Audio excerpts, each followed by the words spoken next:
Welcome back to Nayer's Game Picks, ladies and gentlemen. Last week, week 11 recap, 10-5, 10-5, my overall record. Overall record is 92-72. So we're improving a little bit over here. Safe to say. 10-5 last week. My upset alert of the week was the Lions over the Eagles. That did not go through. Eagles won that game 16-9. A couple other games I got right. I got the Packers over the Giants, and I got the 49ers on the road over the Cardinals. And the Rams and the Seahawks, who was 2 4-win teams, 4-win streak teams that met each other. The final score was 21-19. The Rams in favor of the Rams, and I had that score 23-20. We got 4 teams on buys for week 12, 14 matchups. So without further ado, let's go ahead and line up and see what we got for week 12.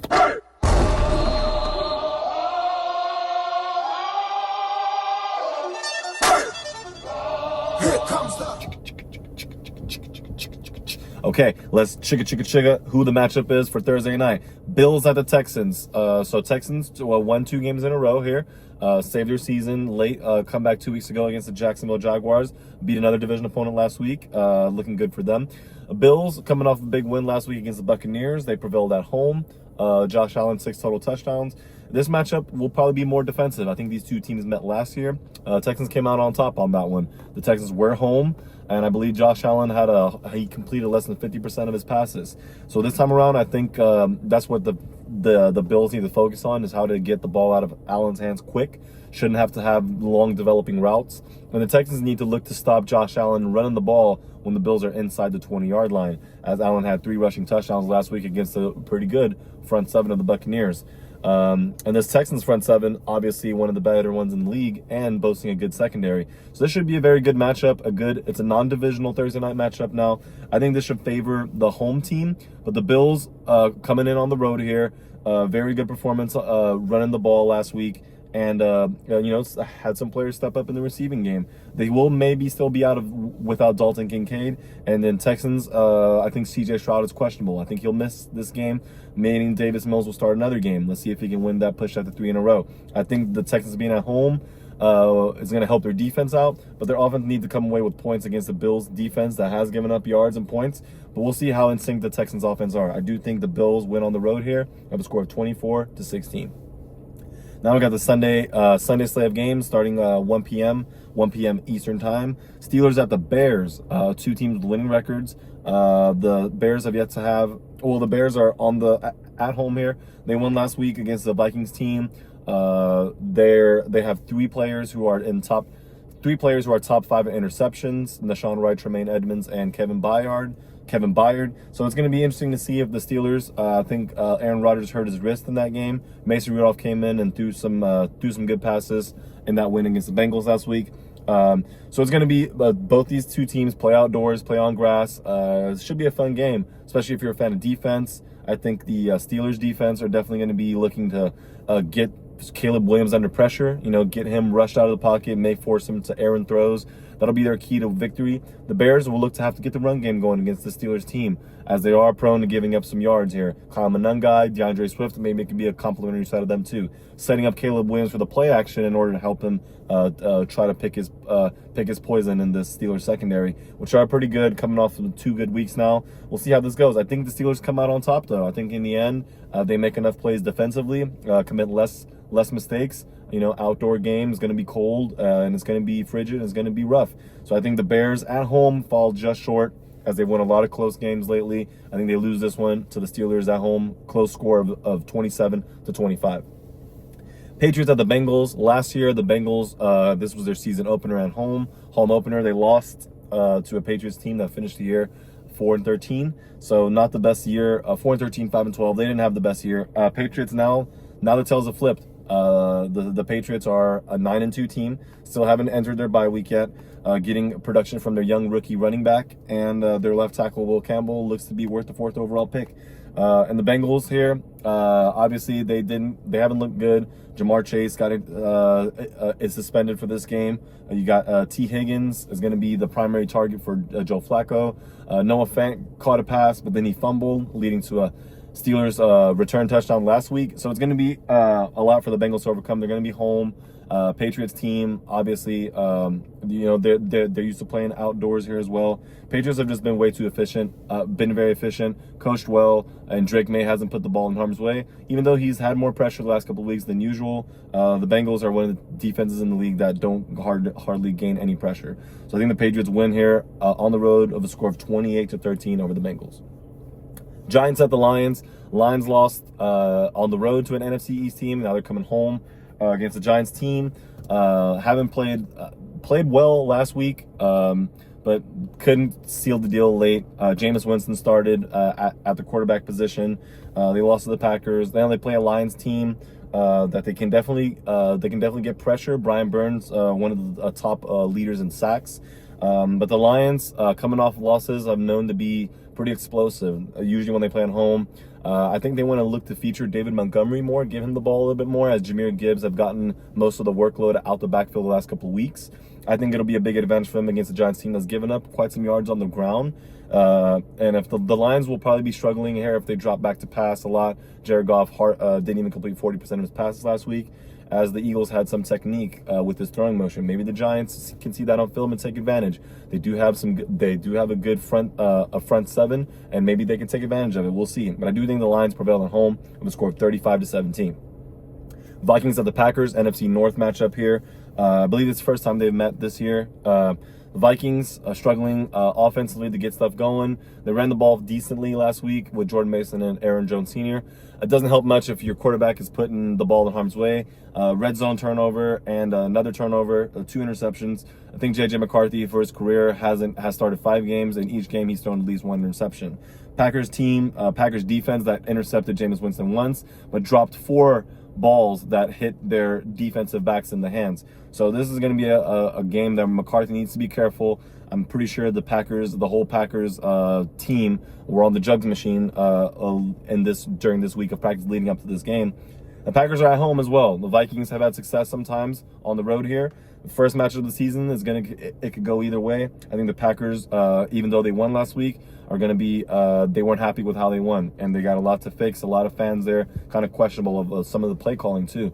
So we'll see how this goes. I think the Vikings will come up short just slightly, as their defense has done most of the heavy work. Their offense haven't been able to capitalize. I know Justin Jefferson has been showing his frustration. You can't do that, especially against a division opponent. You got to lock in. You got to have one of your best games from one of your top players, especially the quarterback and the receiver have to be in sync here. I think the Packers win in the end of a score of 24-23. And my upset alert of the week is going to be the Seahawks at the Titans. You heard it here first. Upset alert of the week. I think the Titans, they played somewhat decent against their division rivals in the Texans last week. It took the Texans a late second field goal to win that game, 16-13. And I think the Titans at home, coming off against, are going to play a Seahawks team that, yes, came off of a division loss, but maybe this game is a game where the Seahawks, they fall flat. They fall short. I don't know why, but this is going to be my flyer of the week here. I think the Titans can potentially steal a game. Cam Ward may get the ball out, complete some passes. I know Calvin Ridley's out with a fibula injury, just when you expect them to be not favored at all. Basically with no weapons to utilize on offense. Well, you got Chico Conquil. Maybe you put Tony Pollard on some routes. Tajay Spears. A lot of Titans fans believe he's underutilized. So why not attack this Seahawks team with some of these players, as I can see them potentially making some noise here. The Titans defense, they haven't been as awful as some other defenses, although they have the worst record in the league. That's more so due to their inconsistency on offense. Their defense is like a middle-of-the-pack defense, nowhere near as bad as like the Bengals defense, for example. So I think they can be an upset here, a Seahawks team that might try to correct the ship too fast. Maybe Sam Darnold forces some throws. He had 4 interceptions last week against the Rams. Who knows? I think that could be a tale of the turnover battle here. If the Titans win it, I can see them upsetting the Seahawks. See them winning here of upset alert score of 27-24. Moving on, we got the Colts at the Chiefs. Colts are coming off a bye week win in Berlin, I believe it was, against the Falcons 2 weeks ago. They had a big game from Jonathan Taylor. I expect the Chiefs are at home in this game, Chiefs to focus and key in on Taylor. They're going to make Daniel Jones beat him. Chiefs lost last week to a division opponent in the Denver Broncos, definitely boasting the top 3 defense in the NFL. Coast defense and not top 3. Even though they traded for Sauce Gardner, they still have some things to figure out there. Their front 7, they have holes. You can run against this team. And I think the Chiefs definitely need to respond. They're currently at 500. I think they're at home. They play better at home. The Colts will also, they're going to be ready to play this game. But I think if the Chiefs can nullify Jonathan Taylor and make Daniel Jones beat him, as he's had sometimes some up and down games in the games that they've lost this year, they could favor the Chiefs here. I think they do win. At home, of score 26-22. Jets at the Ravens. Jets were competitive last week. This is kind of like an extended bye week for them, as they're playing now. They played on Thursday night against the Patriots. Ravens took care of business against the Browns team, although they didn't look particularly well on offense. This is a game for them, their offense, to get back on track. Lamar Jackson finding his tight ends, running the ball consistently, play action pass. That's what the Ravens want to do. They don't target their wideouts as much as they target their fullbacks, tight ends, and running backs out the backfield. And so we'll see how that goes. I think the Ravens being at home is going to benefit them as well. I think they take this home against a struggling Jets team of a score of 27-10. Browns at the Raiders. Now we enter our 4:05 Eastern time slot of games, midday. Raiders at home. Would like to see them here come out and win. They didn't look so good on Monday Night Football. Dropped back to pass the ball way too many times for Geno Smith. The offensive line really can't hold up that well against pressure, and they're struggling to get any type of push in their run game. And against the Browns team, which have lost their last 2 games, they have one of the scariest pass rushers in the league, Myles Garrett, who's in his last 3 games, I believe, has had of close to 9 sacks. It's ridiculous. And in this game, he's just licking his chops. Obviously, if the Browns can't turn that into points on offense, as they had a revolving door of quarterbacks, not really consistent there. But now they have a week to practice. And then against the Raiders team that obviously against last week against Cowboys gave up about I would say close to 400 yards of total offense. They have a chance to minimize that against the Browns team. But unless the Raiders offense can score the points, I see the Browns team just playing it conservative, running the ball with Quinshon Judkins, maybe trying to work the play action game against the Raiders here. I do see the Browns winning on the road, the score of 23-16. Jaguars at the Cardinals. Cardinals at home. They did lose at home last week to the 49ers. Jacoby Brissett broke the NFL record for completions in a game, albeit in a loss, 57 pass attempts. Jaguars team coming on the road. I think they did a miraculous job beating the Chargers at home. Didn't see that coming. I predicted the Chargers winning. Chargers are having some problems on their own as well. And I do think the Jaguars on the road here, they play better at home. So on the road, I think the Cardinals will be favored. Oh, I'm favoring the Cardinals at home. I think they got something to prove. They might want to not get away from the run as much as they did, although they went down pretty easy. They went down quick, had some poor special teams play, and they had some mistakes on offense. Red zone turnover, never a good thing. If they can minimize their turnovers and maybe force the Jaguars, stop the Jags run game, as they have very good flow to their run game last week, and force Trevor Lawrence to beat you with his throws, as he's proven to be inconsistent there sometimes. I think that'll be the key for the Cardinals. I can see them prevailing at home here with a score of 30-27. The loss here, especially in poor fashion, is not going to look good for this coaching staff in the future. Eagles at the Cowboys. This is going to be the Fox slot game here.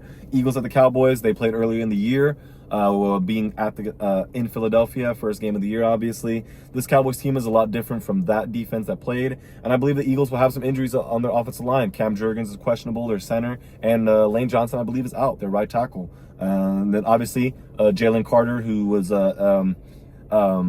ejected early in the game. The first matchup between them will play this full game, obviously. So something for the Cowboys then to, take into account. The Eagles only allowed the Lions offense 9 points last week. So the Cowboys got to try to attack this defense a different way than what the Lions tried to do. I think they can take advantage of some matchups in the secondary. The Cowboys offensive line just has to give Dak Prescott time to get the ball out of his hands, as the Cowboys typically play better at home as well. Anything can happen in these division games. I do think the Cowboys match up well against Philadelphia, especially at home. And there's going to be a game where Philadelphia's offense need to show that they can do more than just line up and just rumble the ball into the goal line from the end zone, as their receivers are going to have to be relied on here to push the ball down the field against a revamped Cowboys defense with in particular Quentin Williams in that interior. I think the Cowboys win at home. They'll score 25-21. Division games can go either way, so I think it's going to go the way of the Cowboys. Now we got one more matchup before the Sunday night. Falcons at the Saints, two NFC South division rivals.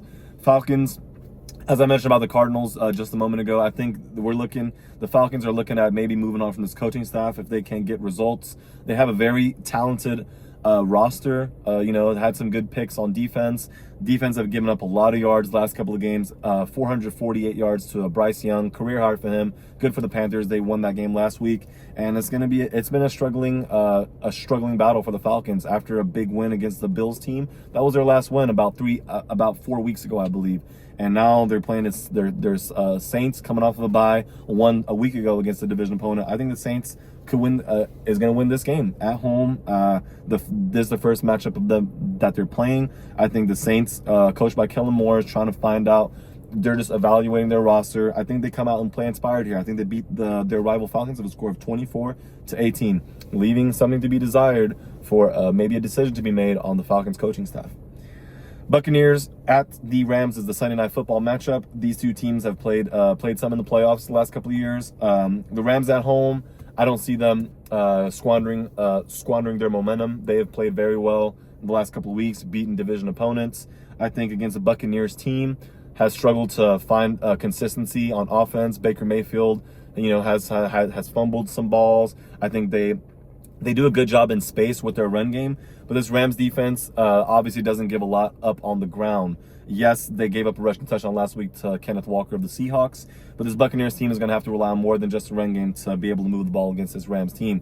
And on offense, the Buccaneers have kind of been, they've exposed some weaknesses on film of these past weeks where teams have been gashing them in the pass game and in the run game. So this Rams team has a lot of different ways to attack this this Buccaneers defense. Unless Todd Bowles comes up with some exotic looks that confuses a veteran quarterback, it's going to be hard for them to overcome. As I think Matthew Stafford's on a Hall of Fame, he's on a MVP trajectory this season. I do think the Rams prevail at home with a score of 30-23. And finally, Monday Night Football, we got the Panthers at the 49ers. Panthers coming off of the big win against the Falcons. 49ers coming off of a big win. Both these two teams coming off division opponent wins. 49ers being at home, had Brock Purdy back for the first time since week 4, I believe. He looked pretty decent. Short fields to deal with as the Niners defense did their job. He got to, dump the ball off to Kittle and McCaffrey. They're playing at a very high level. They're both back and they're both healthy. That's going to be the big task on the Panthers to stop. And then the Panthers on offense, they're going to have to get their running game going. I don't think you want Bryce Young to pass the ball too much against this 49ers defense. Although they're banged up, they play well. They're coached well by Robert Saleh. So I think the 49ers at home are more favorable here. But I wouldn't be surprised if the Panthers made a game out of it. Obviously, it's going to take a lot of discipline, less penalties, less turnovers than the opposing team. I think that's the team that prevails. I think that'll be the Niners at home with a score of 28-17. That wraps up our Week 12 recap. As I forgot to mention, the teams on bye, those were the 14 matchup. The teams on bye goes as follows: the Broncos, the Dolphins, the Chargers, and the Commanders. So we have three AFC teams and one NFC team on a bye week.